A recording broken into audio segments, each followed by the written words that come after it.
Hai, Assalamualaikum warahmatullahi wabarakatuh. Ngabuburit menjelang berbuka puasa 10 hari menuju Idul Fitri. Ini adalah hari-hari di mana kita mendapatkan maghfirah atau ampunan dari Allah Subhanahu wa taala menuju malam Lailatul Qadar. Semoga teman-teman semua diberikan keberkahan dan bisa tuntas ibadah puasanya sampai akhir di bulan Ramadan nanti. Sore ini saya akan sharing singkat terkait dengan bullying. Waduh, ini isu yang menarik dan perlu kita cermati lebih lanjut teman-teman semua. Semakin banyak kita berseliweran, berinteraksi di medsos, ya, dan ada istilah cyberbullying ya, dalam artian mengolok-ngolok gitu ya. Lalu yang diolok-olok atau korban yang diolok itu ternyata impact atau dampak mentalnya itu luar biasa. Oleh karena itu, di kesempatan yang baik ini, yuk kita saling mengingatkan bahwa Allah Subhanahu wa taala berfirman di surat Al-Hujurat ayat 11 ya. Di sini disampaikan bahwa hai orang-orang beriman, janganlah suatu kaum mengolok-olok kaum yang lain. Karena boleh jadi mereka yang diolok-olok itu lebih baik daripada yang mengolok-olok. Dan jangan pula perempuan-perempuan mengolok-olok perempuan yang lainnya. Boleh jadi perempuan yang diolok-olok ya lebih baik dari perempuan yang mengolok-olok atau yang membuli. Janganlah kamu saling mencela satu sama lain dan janganlah saling memanggil dengan gelar-gelar yang buruk.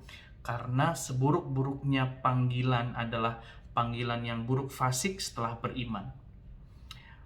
Dan barang siapa tidak bertobat, maka mereka itulah orang-orang yang zalim. Astagfirullahalazim. Teman-teman, di bulan baik ini kita membanjur lagi diri kita dengan keimanan yang lebih baik supaya kita tidak menjadi golongan dari orang-orang yang zalim. Kita saling mengingatkan diri yuk bahwa memang manusia pada dasarnya tidak ada yang sempurna. Teman-teman yang kita lihat di medsos ya, di lini masa kita ya, seakan-akan mereka punya kehidupan yang baik, berbagai macam karakteristik yang menurut kita unik-unik gitu. Tapi satu hal, saya pribadi detik ini pun sedang menasihati diri saya pribadi, apapun yang saya lihat di medsos, saya tidak boleh menjadi hakim atas kehidupan seseorang. Saya berusaha untuk mengerem bibir saya, mengerem hati saya ketika saya melihat sesuatu yang mungkin menurut saya atau menurut banyak orang kurang atau tidak berkenan.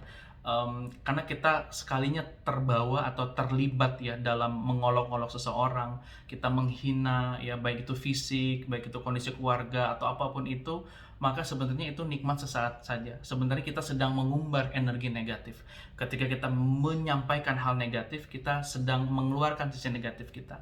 Mari kita kontrol dan mari kita membantu saudara-saudara kita agar menjadi pribadi yang merasa lebih baik lagi. Walaupun kelihatannya mungkin tidak berkenan, tapi kita bisa kontrol mulut kita, gaya bahasa kita, penyampaian kita dengan lebih baik. Supaya orang yang kita kritik itu bisa menerima dengan baik. Ya, menyampaikan kalimat-kalimat yang bisa diterima oleh orang yang mungkin menerima kritik tersebut. Mari kita kurangin ya untuk membuli sesama, nggak ada yang sempurna ya. Bahkan yang kita olok-olok, kita bully belum tentu itu kadang-kadang lebih buruk dari kita. Siapa tahu dia lebih baik dari kita, dan mari kita beristighfar ya. Mungkin apa yang kita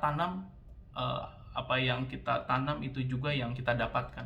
Jadi kalau kita sering-sering membuli seseorang, kita bisa jadi mungkin mendapat bulian di kemudian hari dari siapapun itu. Oleh karena itu, mari beristighfar di bulan yang baik ini.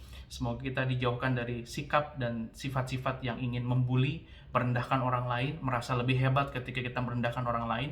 Jaga lisan ya, dan kalau kita mau dihargai, mari kita menghargai orang lain. Dan itu dimulai dengan bagaimana kita mengapresiasi seseorang, teman-teman kita, dan individu yang ada di lingkaran kita. Baik itu di sosmed ataupun itu di fisik. Ya, semoga kita semua selalu diberikan kesempatan menjadi orang yang lebih baik lagi. Dan salam baik buat semuanya. Tetap sehat, tetap kuat menghadapi pandemi ini. Kita bersama-sama dan kita bergandengan tangan, saling mendoakan. Wassalamualaikum warahmatullahi wabarakatuh.